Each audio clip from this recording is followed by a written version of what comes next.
यदि पूर्ण हो जाता है और विश्वास जब पूर्ण हो जाता है तो व्यक्ति के हृदय में भय नहीं रहता, उसका भय समाप्त हो जाता है। क्यों? क्योंकि उसके अंदर विश्वास बढ़ गया।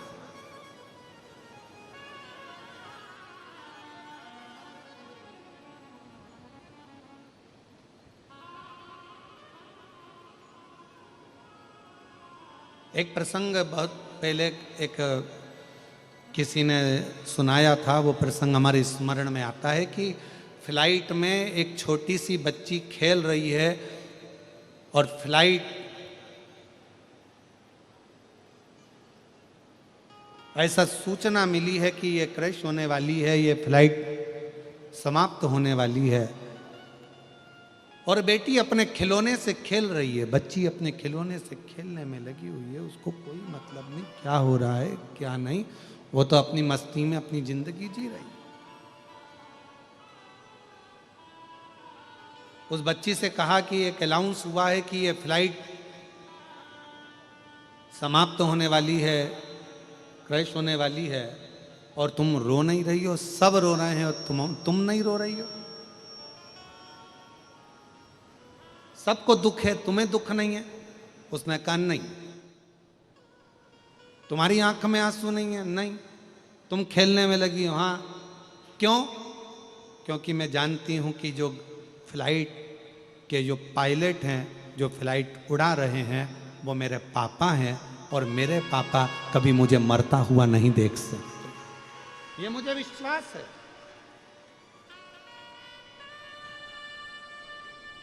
ये मुझे भरोसा है कि मेरे पिता मुझे मरता हुआ नहीं देख सकते। ये भरोसा अपने अंदर लाना है कि हमारे जीवन में अगर तकलीफ थोड़ी सी भी है, याद रखना हमारे घर में भगवान का कमरा नहीं है, भगवान के घर में हमारा कमरा है। हमारी सारी चिंता हमें हमारे देवाधिदेव महादेव को छोड़ देना, भगवान पर छोड़ देना।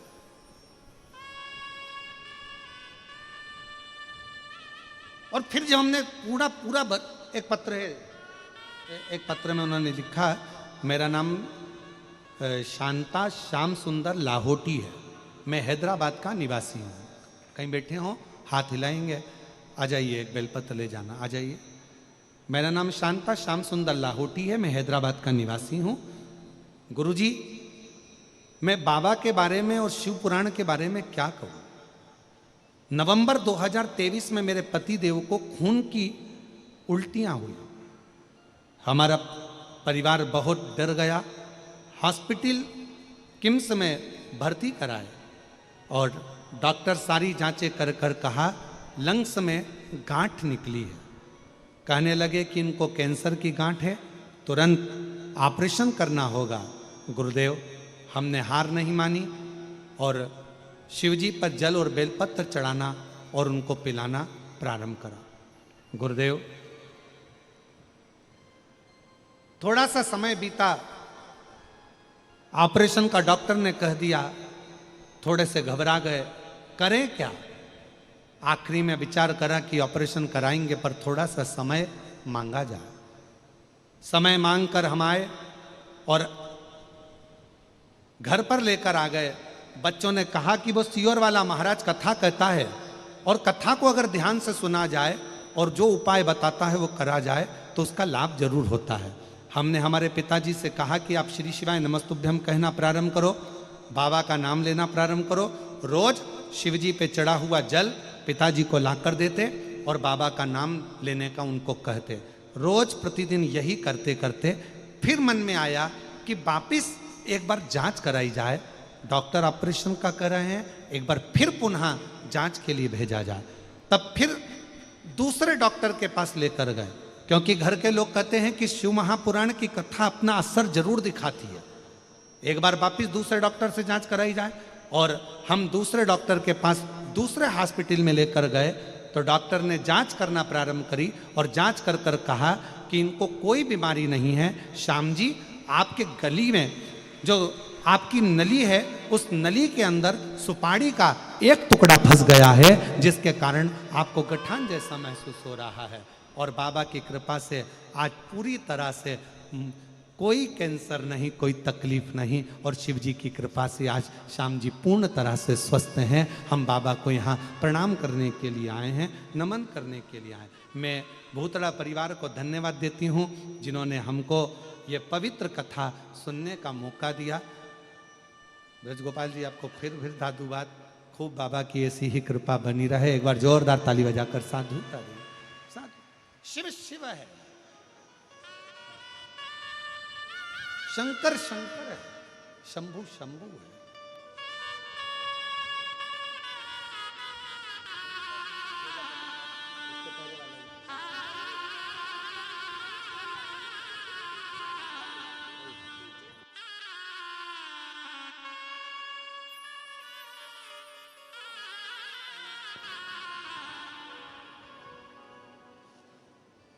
कौन सा पत्र था?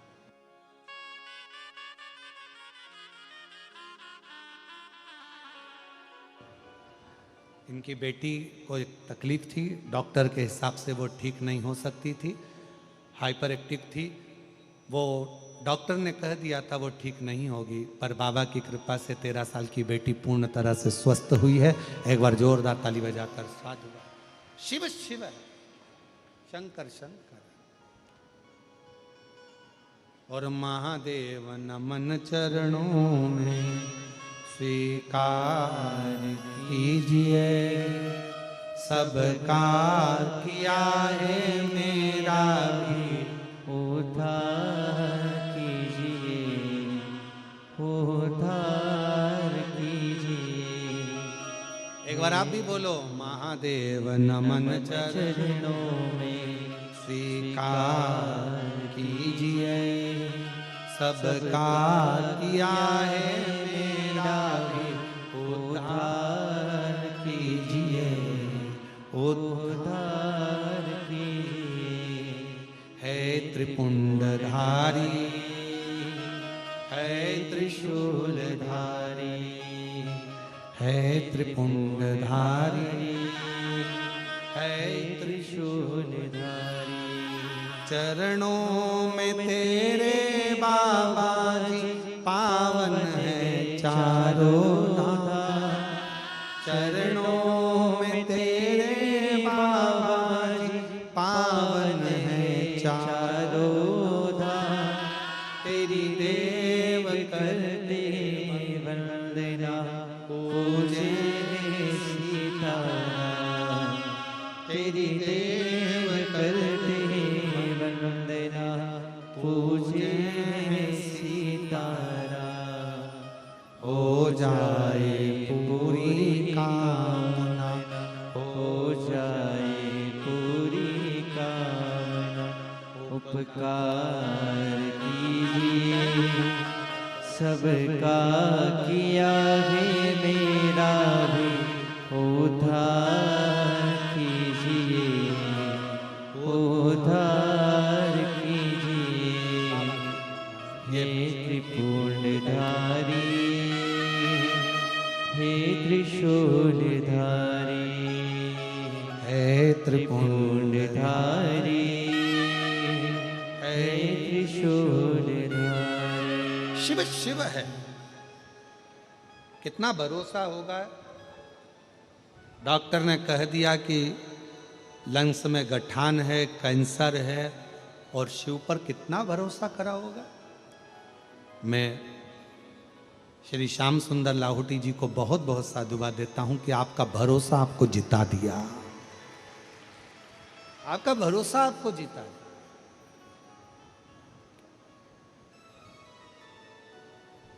गठान है, कैंसर है, फिर विचार करा, एक बार कथा दिल से सुनो। श्री शिवाय नमस्तुभ्यम कहो।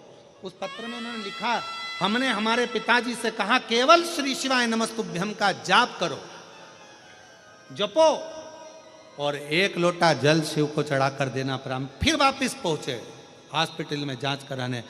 दूसरे डॉक्टर ने कह दिया नली में गांठ नहीं, नली में सुपारी फंसी है, और वो सुपारी निकाल दी और बाबा की कृपा से पूर्ण स्वस्थ हो गई। ये इसको शंकर। इसी को शिव की अविरल भक्ति, इसी को शंकर की अविरल भक्ति, इसी को शिव की उपासना, इसी को शंकर भगवान की आराधना, इसी को कहते हैं। आपका विश्वास जीतना चाहिए। ए रति मांगो तुमको क्या चाहिए। रति ने विचार करा, मैं क्या मांगू, क्या मांगू मैं।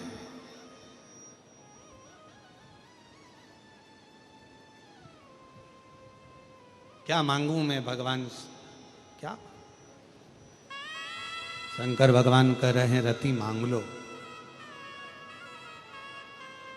रति हाथ जोड़कर बोली, बस मेरा पति मुझे वापिस दे दो, मेरा पति मुझे दे दो,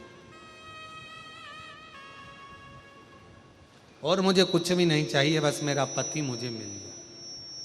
शंकर भगवान बोले, वो तो भस्म हो गया।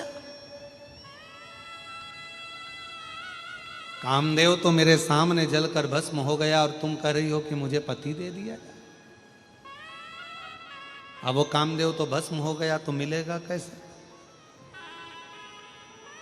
रति ने कहा कि आहूं में असर होगा,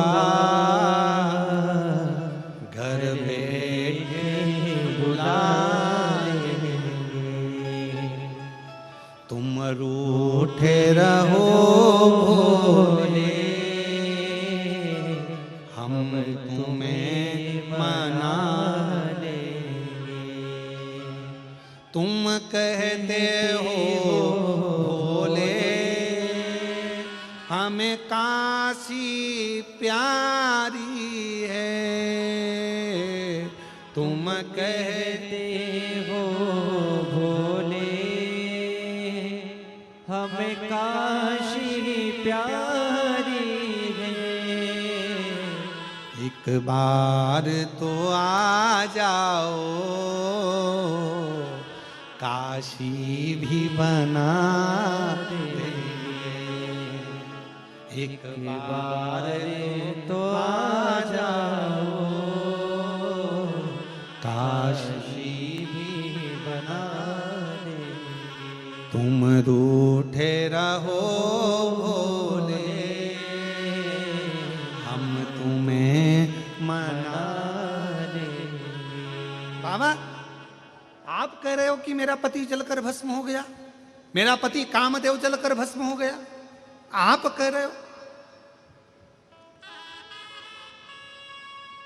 रति मुस्कुरा कर कहती है शिव जी के सामने, मैंने आपकी आराधना करी है, और शंकर भगवान को एक लोटा जल चढ़ाने वाली मेरी जीजियों, मेरे जीजाओं, मेरी बेटियों, मेरे बेटाओं, और जितने आस्था चैनल पर कथा सुन रहे हैं सारे शिव भक्त, भारत की भूमि देश और विदेश में बैठकर शंकर की कथा का रसतत्व ग्रहण करने वाले शंकर के भक्तों से निवेदन है, याद रखना, रति जैसे शिव के सामने अड़ जाना कि मैंने आपकी आराधना करी है तो मेरे पति को तो देना ही पड़ेगा। मैंने आपकी आराधना करी है, आप कह रहे हो कि मेरा पति भस्म हो गया। भस्म आपके क्रोध की ज्वाला से।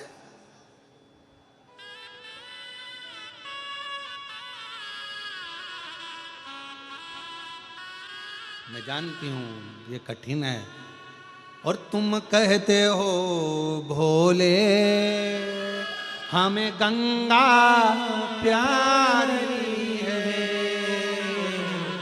आप भी बोलिए, तुम कहते हो भोले हमें गंगा प्यारी है। और शिव भक्त क्या कहता है, एक बार तो आ जाओ, गंगा भी बुला लेंगे। एक बार तो आ जाओ, गंगा भी बुला लेंगे। तुम रूठे रहो भोले, हम तुम्हें मना लेंगे। बाबा, ऐसे काम नहीं चलेगा। मेरा पति भस्म हुआ, आप जानते हो, मेरा पति भस्म हुआ, दुनिया जानती है, पर मुझे मेरा पति चाहिए। जो रति ने हाथ जोड़कर बाबा से मांगा। शंकर भगवान कहने लगे वो तो भस्म बन गया, राख बन गया। शिवजी ने जैसे ही कहा भस्म बन गया तो रति कहती है इस भस्म को आप अपने ऊपर धारण कर लो। राख की कोई कीमत नहीं होती, भस्म की कोई कीमत नहीं होती।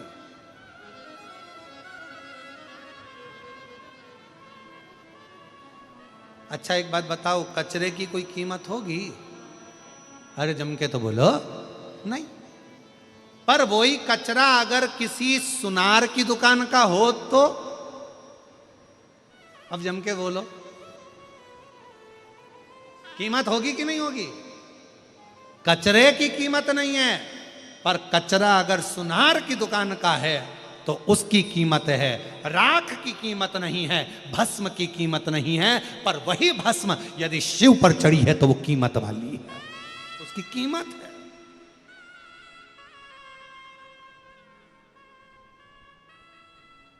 बाबा आप भस्म अपने ऊपर चढ़ा लो। आप कामदेव जलकर भस्म हो गया, वो कामदेव की जली हुई भस्म आप अपने ऊपर चढ़ाओ, आप अपने ऊपर धारण कर लो। शंकर भगवान बोले मेरे ऊपर तो पहले की भस्म चढ़ी हुई है,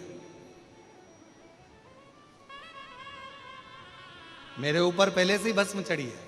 कौन सी?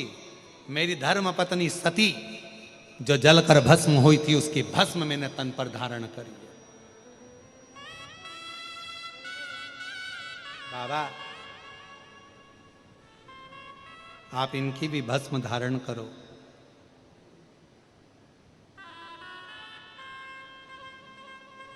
आप इनकी भी भस्म धारण करो।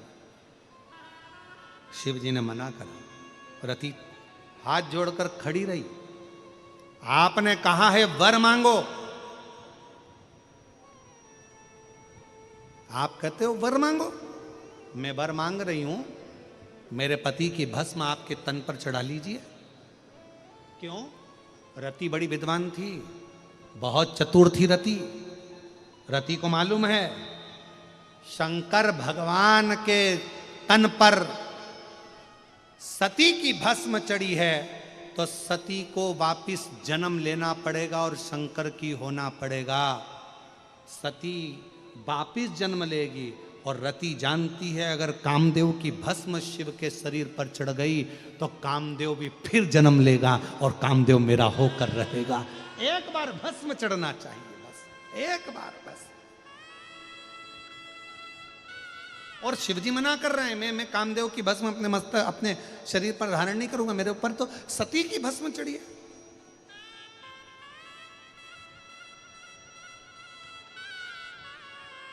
किसी ने पूछा क्यों गुरुजी, शंकर भगवान पर सबसे पहली भस्म तो शिव महापुराण की कथा कहती है मां जगत जननी दुर्गा भवानी के जितने जितने अवतार हुए, जितने जितने अवतार माता ने धारण करे और उनकी भस्म शिव पर चढ़ती चली गई।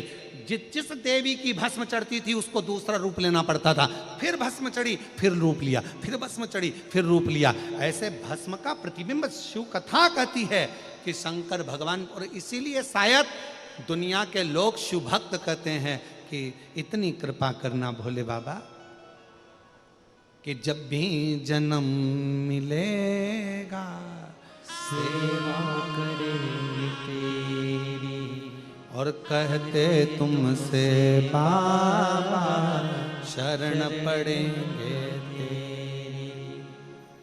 देना साथ हमारा बाबा बन कर के तुम साथी, देना साथ हमारा बाबा बन कर के तुम साथी। बम बम भोलानाथ है हमारा तुम्हारा, तुम्हारा हमारा। बाबा इतनी कृपा करना, मेरे तन की जब भस्म बने तेरा श्रृंगार हो जाए। अगर तुझ पर चढ़ गई मेरी भस्म तो मैं जानती हूं कि मेरा अगला जन्म होगा और मैं तुम्हारी होंगी और तुम मेरे होगे, इसके सिवा कुछ भी नहीं, कुछ भी। लिंग पुराण में एक वर्णन आता है बड़ा सुंदर कि शंकर भगवान पर भस्म चढ़ाने वाला और शिव का भस्म का श्रृंगार का दर्शन करने वाला, ये दोनों जब प्राण त्यागते हैं तो शंकर के ही पास हमेशा शिव के ही बनकर रहते हैं जब अगला जन्म पाते हैं। शिव महापुराण की कथा कहती है, भस्म का श्रृंगार का दर्शन करने वाला, भस्म चढ़ाने वाला, भस्म का आरती का दर्शन करने वाला, शंकर जी पे चढ़ी हुई भस्म का दर्शन करने वाला, शिव जी पे चढ़ी हुई भस्म का मस्तक पर तिलक धारण करने वाला 83,99,999 योनियां नहीं काटता, डायरेक्ट 84,00,000वें नंबर की योनि मनुष्य की पाकर शिव का हो जाता, तुरंत शिव का।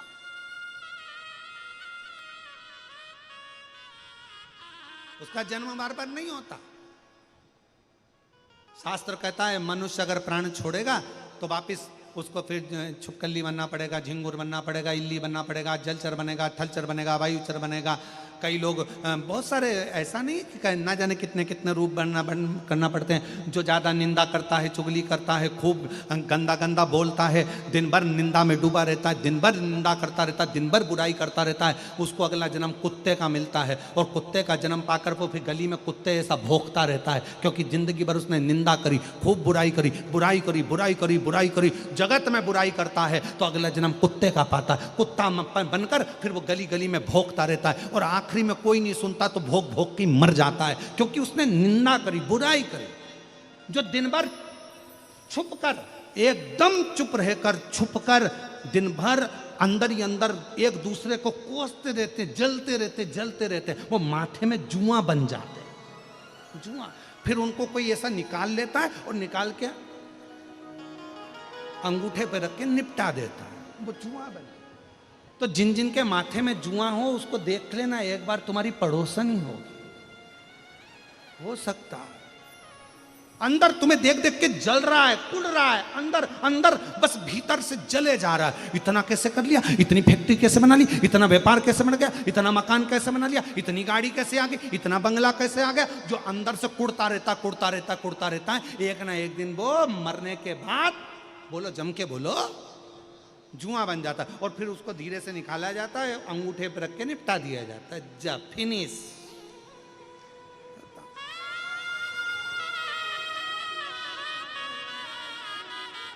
इसलिए फिर निवेदन है, अरे मत बुरे कर्म कर बंदे वरना पछताएगा, भगवान की आंखों से तू बच नहीं पाएगा, तू बच नहीं पाएगा। एक लाइन याद रखो, तेरा क्या होगा रे कालिया। इसलिए बुरा करने से पहले, बुरा सोचने से पहले, बुरा बोलने से पहले 50 बार विचार करा जाए, कहीं गलत तो नहीं हो रहा, कहीं गलत विचार तो नहीं आ रहा, कहीं गलत भाव तो नहीं आ रहा। अच्छा सोचो।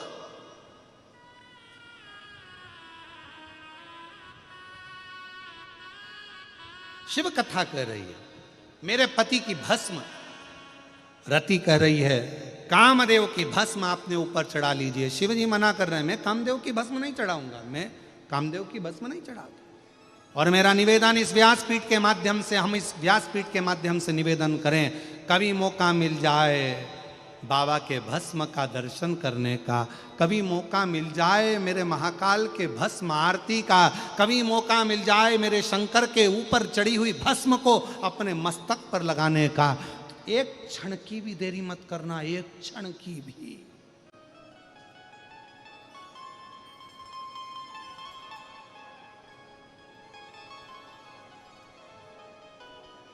एक मनोरथ नाम का असुर था,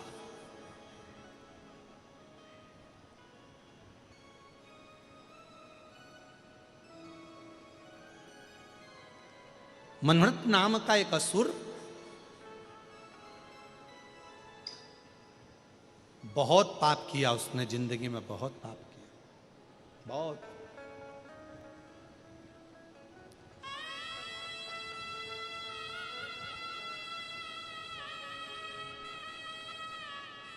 उसको बहुत भोगना था, असुर था। बहुत भोग लो।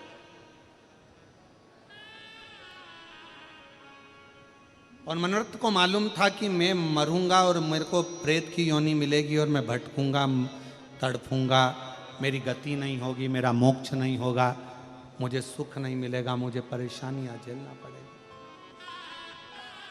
मनोरथ को मालूम था।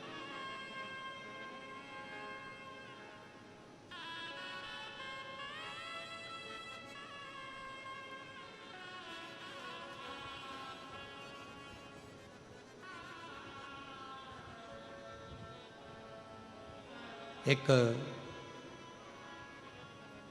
शिव भक्त प्रातः शिवजी पर भस्म लगाकर उस भस्म का त्रिपुंड धारण कर कर जल पीने के लिए सरोवर में गया। जैसे ही उसने जल भरा, उसके मस्तक की थोड़ी सी भस्म जल में गिर गई। मनवर्त नाम का असुर वहां से निकल कर जा रहा था, उसको भी प्यास लग रही थी, वो पानी पीने के लिए गया। उसको नहीं मालूम कि किसी शिव भक्त के माथे की भस्म जल में गिर गई है और वो जल मनवर्त ने पी लिया। उसी क्षण उसके प्राण छूट गए। और शास्त्र कहता है कोई नरक नहीं भोगा, स्वयं शंकर के गण उसको लेकर, शिव गण भगवान शंकर के कैलाश लेकर जा रहे। कैलाश भस्म भस्म है। एक बार काशी में कोई एक व्यक्ति भस्म बेच रहा था, तो एक अंग्रेज आया। अंग्रेज ने भस्म का पैकेट उठाया और पैकेट उठाकर पूछा, इसकी एक्सपायर डेट कब की है?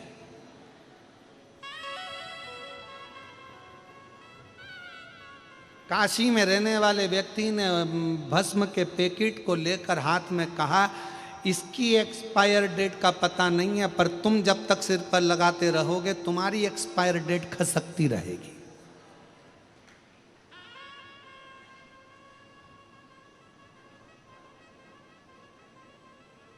इसका ठिकाना नहीं मालूम, परंतु हे त्रिपुंडधारी, है त्रिशूलधारी, है त्रिपुंडधारी, है त्रिशूलधारी।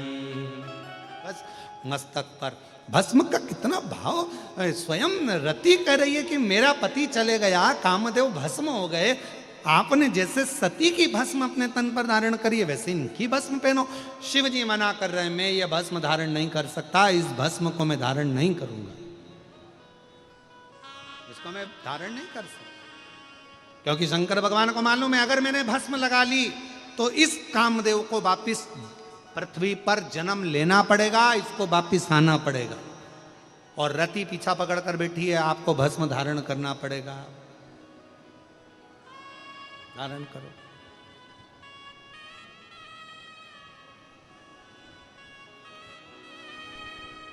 शिव जी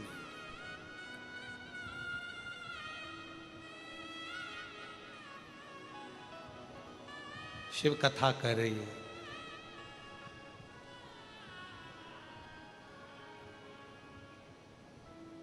शिव महापुराण की कथा कह रही है। रति की आंख से आंसू बहने लगे। बाबा आप ही ने तो अभी कहा था कि कुछ मांग ले, और मैंने मांगा और आप मुझे वो दे नहीं रहे। शिव जी कहते हैं और कुछ मांग ले। नहीं, रति कहती है मुझे तो बस केवल, आप मेरे पति के प्राण नहीं दे सकते, मत दो, आप तो इतना सा करो ना कि मेरे पति की जो भस्म है वो अपने तन पर धारण कर लो, बस इतनी सी बात, और कुछ नहीं चाहिए।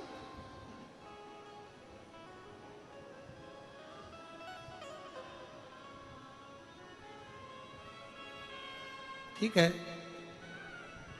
देवता देख रहे थे।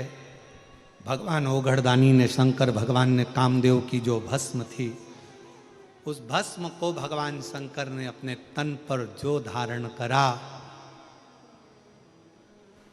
और शिव जी ने कह दिया, अरे ओ रति, द्वापर आएगा, भगवान कृष्ण के पुत्र के रूप में तेरा पति वापिस तुझे मिल जाएगा, जा। वापिस भस्म आई पति को।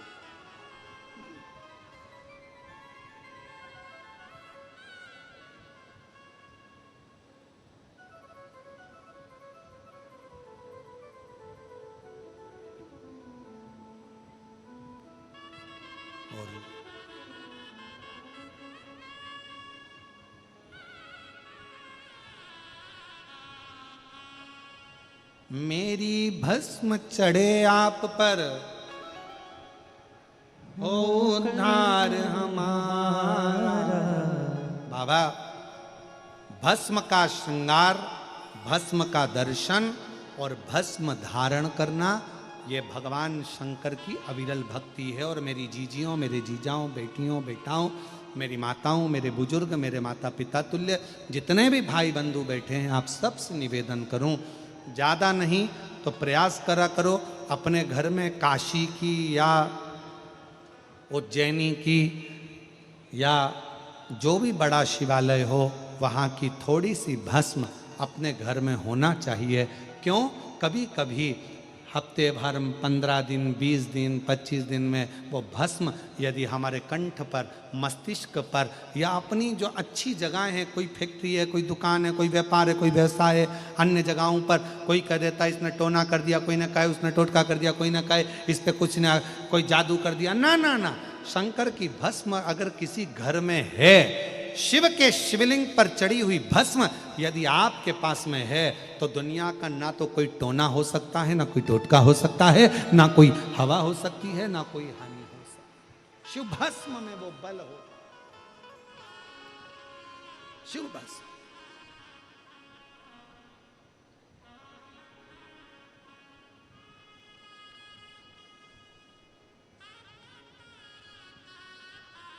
और मेरी भस्म चढ़े आप पर, और हो उद्धार हमारा।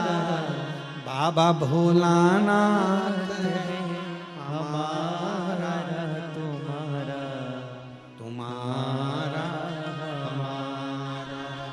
जय भोला भंडारी, गौरा के त्रिपुरारी, रखियो लाज हमारी, गौरा के त्रिपुरारी। हे बाबा, इतनी कृपा करो, भस्म का प्रयोग। और फिर निवेदन, भगवान देवाधिदेव महादेव भगवान शंकर के भस्म का दर्शन, भस्म का श्रृंगार का दर्शन, शिव की चढ़ी हुई भस्म का स्पर्श, या शिव महापुराण की कथा कहती है कोई अपने मस्तक पर यदि भस्म धारण कर कर जा रहा हो, शंकर की भस्म लगाकर जा रहा हो, उसके मात्र मुखाग्रविंद का दर्शन या उसके शरीर से हवा स्पर्श कर कर भी अगर हमारे शरीर को छू जाती है, तो भी हमारा कल्याण निश्चित हो जाता है। भस्म का इतना प्रभाव शिव पर चढ़ी भस्म।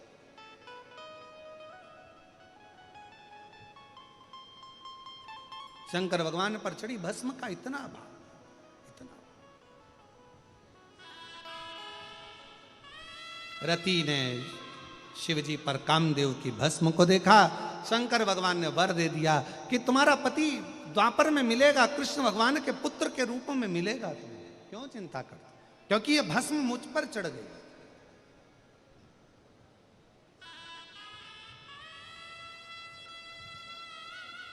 आप लोग कभी उज्जैन गए?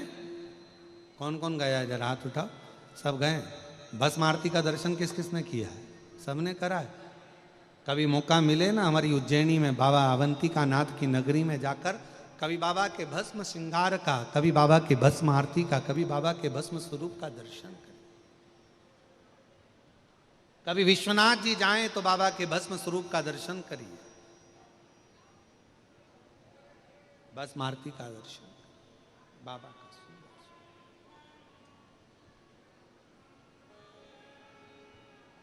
शिव कथा कर रही है,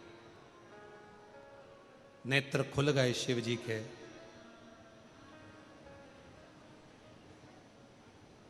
ब्रह्मा जी सृष्टि की रचना करना चाहते हैं, पर उनके मन का भाव जो था वो छूट गया। शिव को पहचान नहीं पाए ब्रह्मा जी। एक पर्वत को घुमाना प्रारंभ करा और उस पर्वत ने शिवलिंग की आकृति ले ली। भगवान विष्णु जी से ब्रह्मा जी ने कहा आप चरण का दर्शन करो, मैं शीश का दर्शन करता हूँ। चरण भगवान नारायण को नहीं मिले, वापिस लौट कर आ गए और भगवान नारायण ने कह दिया कि मुझे चरण नहीं मिले। शंकर भगवान की आकाशवाणी होकर कहते हैं भगवान नारायण आपने सत्य कहा, इसलिए आज से आपका नाम सत्य नारायण होगा। सत्य नारायण।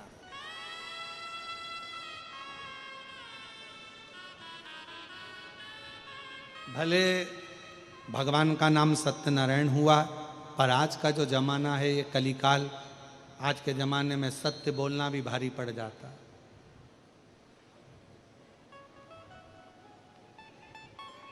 आज का जमाने में सत्य बोलना बड़ा भारी है। आज के जमाने में किसी बेटी से कह दो कि शंकर जी के लिए चंदन घिसो, तो कई आजकल की बहुएं चंदन घिसे, और फिर आज की बेटियों से कह दिया जाए चंदन मत घिसो और एक काम करो, अब तुमको कहीं जाना है तो अपने आप को घिसो, फिर 2-4 घंटा अच्छे से घिस ले, पर चंदन ना घिस पाए। बहुत कठिन है माता।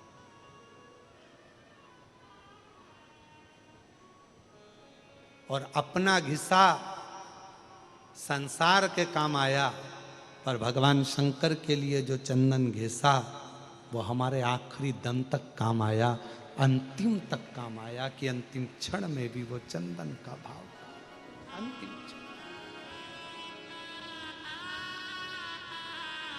शिव कथा कह रही है, भगवान शंकर का चरित्र शिव महापुराण की कथा वर्णन करती है। सती माता जलकर भस्म हुई हैं। भगवान ब्रह्मा जी के मन में भाव जागृत हुआ है, और ब्रह्मा जी ने ऊपर मुख देखने के लिए गए पर नहीं मिला। आखिरी में ब्रह्मा जी नीचे आ गए, एक गौ माता को लेकर, एक केतकी के पुष्प को लेकर आ गए। शिव जी के सामने असत्य बोला, झूठ बोला। शंकर भगवान को सबसे ज्यादा यदि कुछ प्रिय है तो शिव जी को सत्य प्रिय है, इसलिए शिव जी के लिए सत्यम शिवम सुंदरम है। जिसने सत्य को अपनाया उसे शिव मिल गया, और जिसको शिव मिल गया उसकी जिंदगी अपने आप सुंदर होती चली गई, उसका जीवन अपने आप सुंदर होता चले गया, अपने आप से।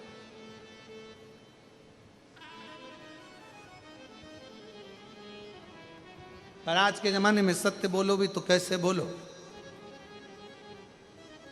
बहुत कठिन है महाराज सत्य बोलना आज के जमाने में।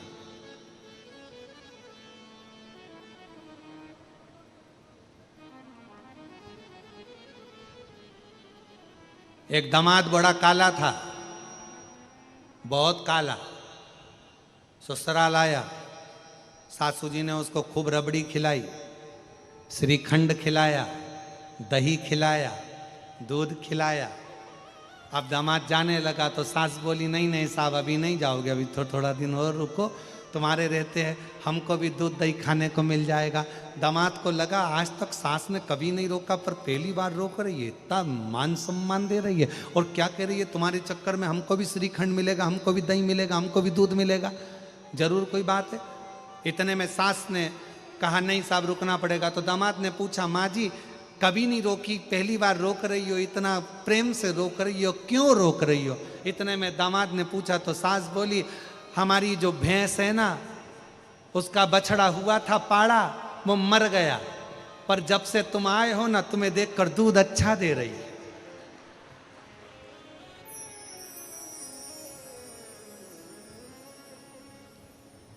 दामाद को लगा बताओ हम में और पाड़े में अंतर ही नजर नहीं आ रहा। अब वो सत्य बोल दी। आज के जमाने में सत्य सुहाता कहां है, पर शंकर को सत्य की प्रीति।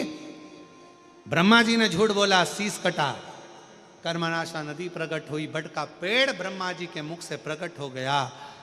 बट वृक्ष के नीचे शिव जी बैठ गए तो शिव जी का नाम बटकेश्वर महादेव पड़ गए। बटकेश्वर। समय आया आगे माँ जगत जननी जगदम्बा पार्वती जी हिमालय राज के घर में प्रकट होती है,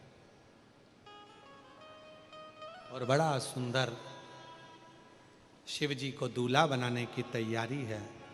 पार्वती जी दुल्हन बने। हमारे यहाँ दूल्हे को कहते हैं बना और दुल्हन को कहते हैं बनी।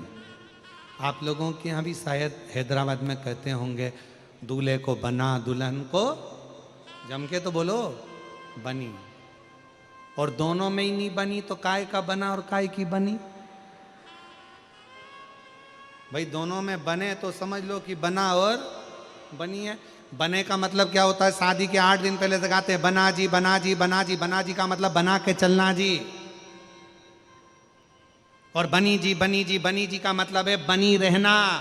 जरा जरा सी बात में झगड़ा करके मायके मत आना, बनी जी बनी जी बनी जी।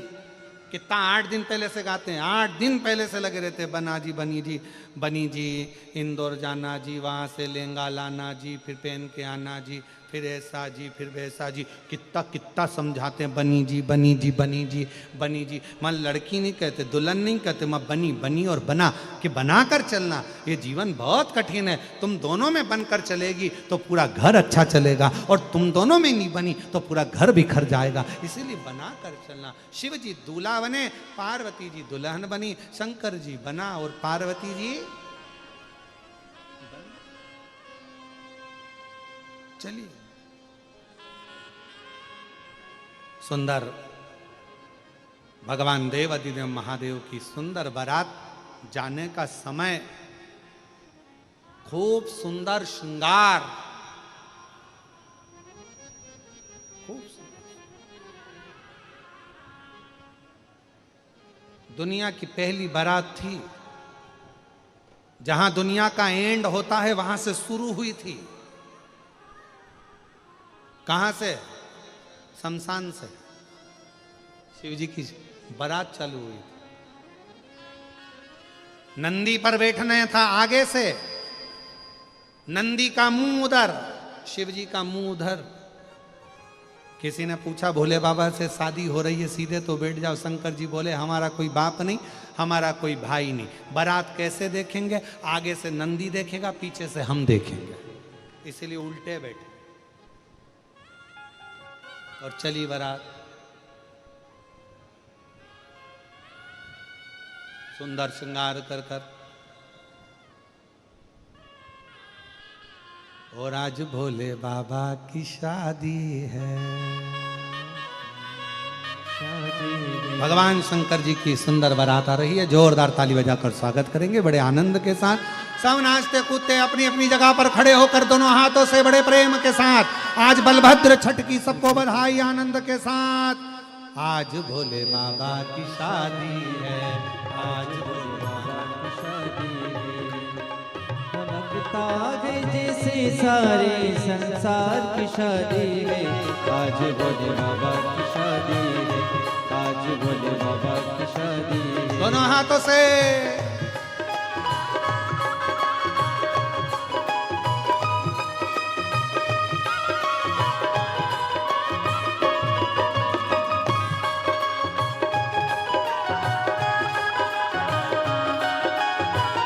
भोले जी दूल्हा बने हैं, भोले जी दूल्हा बनेंगे, भोले जी खूब सजे हैं, भोले जी खूब सजे हैं। खुशी से झूमेंगे मन, मिला सजनी को सजन, कैसे संजोग बनेंगे। चोली से बंध गया दामन, चोली से बंध गया दामन, हो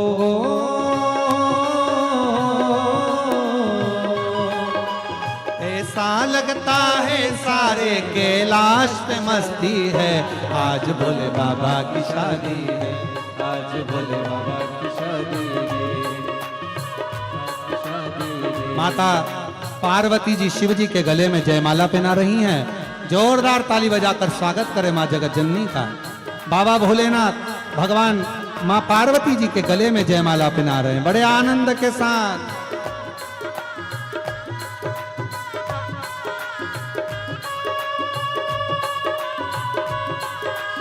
दोनों हाथों से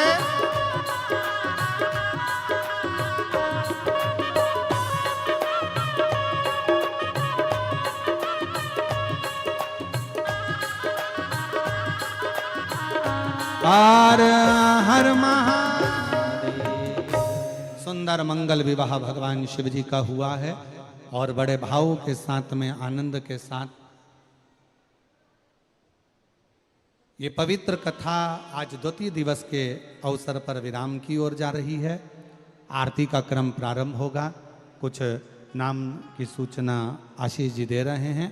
मेरा जजमान परिवार से निवेदन है, भूतड़ा परिवार से, आरती में सम्मिलित हों और आरती का क्रम प्रारंभ होगा। ये देश है वीर,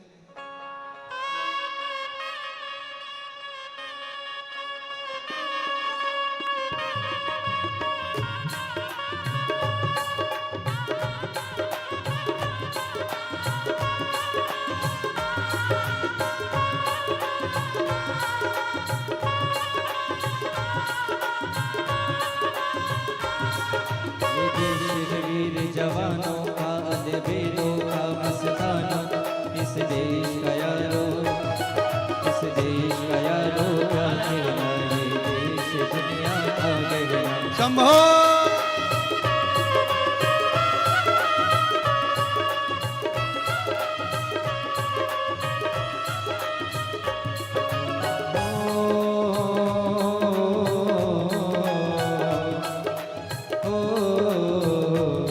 या चोली छाती वीरों की, यहाँ बोली शकली वीरों की, यहाँ गाते हैं रांझे होए। यहाँ गाते हैं रांझे मस्ती में, मस्ती में झूमे मस्ती में।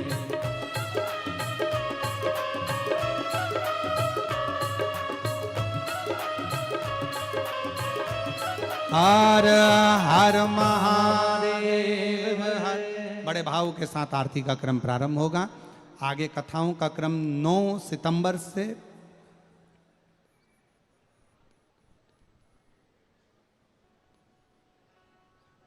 9 सितंबर कौन सा भीलवाड़ा की कथा क्या लिखा?